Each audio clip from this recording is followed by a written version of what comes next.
Matt, last week, the UK Premier League opened bids for TV rights with a process running to the end of November. Can you take us through that process? Yeah, that's right. So, we see this every 3 or 4 years, and this process is a little bit different to what we saw last time. And there's probably 3 things to point out. The first is that they're offering a 4-season cycle. Historically, it's been a 3-season cycle.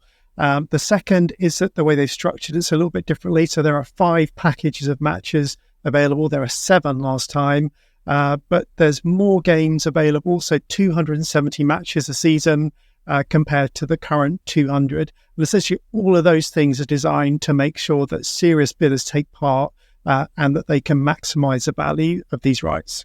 And we've seen a similar process run in Italy and France only recently. However, it came up a little bit short relative to expectations. Do you expect to see a similar situation in the UK? Yeah, I think certainly if you look at the last few cycles across Europe, you've seen at best a plateauing of the rights of football, if anything, a decline. In Italy, they were looking for something like a 25% uplift. They essentially had to accept something that was slightly below the last cycles.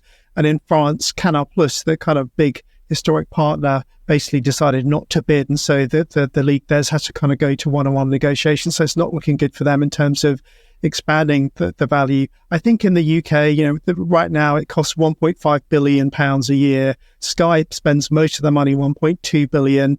I think a flat outcome would be a good outcome for the Premier League. I think there is going to be competitive tension here. You've got people like DAZN on the periphery that may well look to kind of take a serious role in this auction. And obviously still got TNT Sports, which is the BT and Discovery joint venture. Sky's the one that's kind of got to protect its turf. Essentially, they've got the bulk of the rights right now, and I think they'll want to keep that. And to keep it, they'll have to kind of bid up, I think. So they may well have to match the 1.2 billion they're currently spending to kind of protect their TV crown in the UK. I mean, these are staggering sums of money. And when it comes down to it, what does it mean for the poor beleaguered football fan? We're all already paying through the nose to be able to watch football. Is there any chance it's going to cost them less in the future? I think it's unlikely, even if the rights value came down.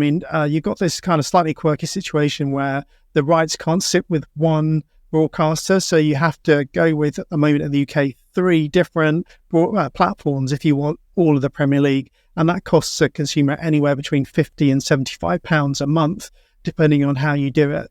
I think, with this current situation, you're going to see at least 2 platforms, maybe even the 3 again. So I think it's very unlikely that prices go down. They could even go up more, depending on who the bidders are. So it's going to continue to be an expensive hobby for the UK punter. Well, we'll watch this space and see how it ends at the end of the year, I suppose. Thanks very much for your time, Matt.